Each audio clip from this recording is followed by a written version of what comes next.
Question. When do you ask yourself whether, but you want to actually turn that into a how or when?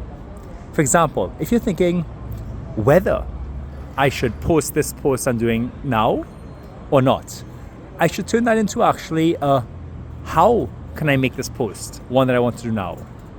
When do I want to make this post? What's the principle here?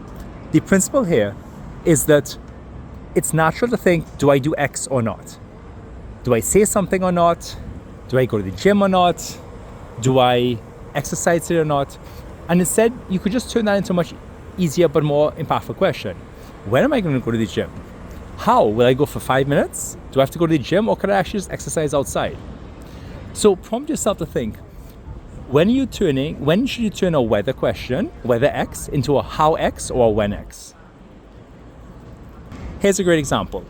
I came out of the gym, ironically enough, a functional fitness training class.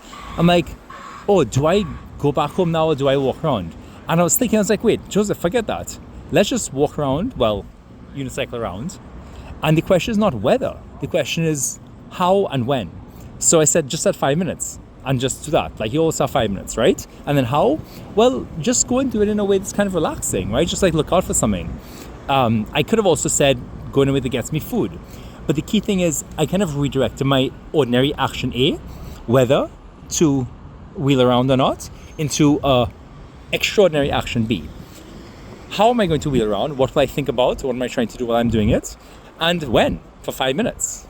And time's up. Unicycle back.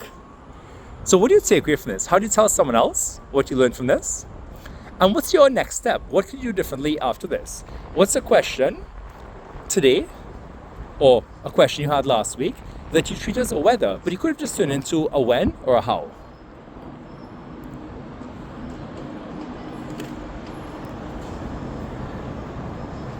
That awkward pause there is so you can think about it before clicking on the next bit of clickbait that's going through your stream.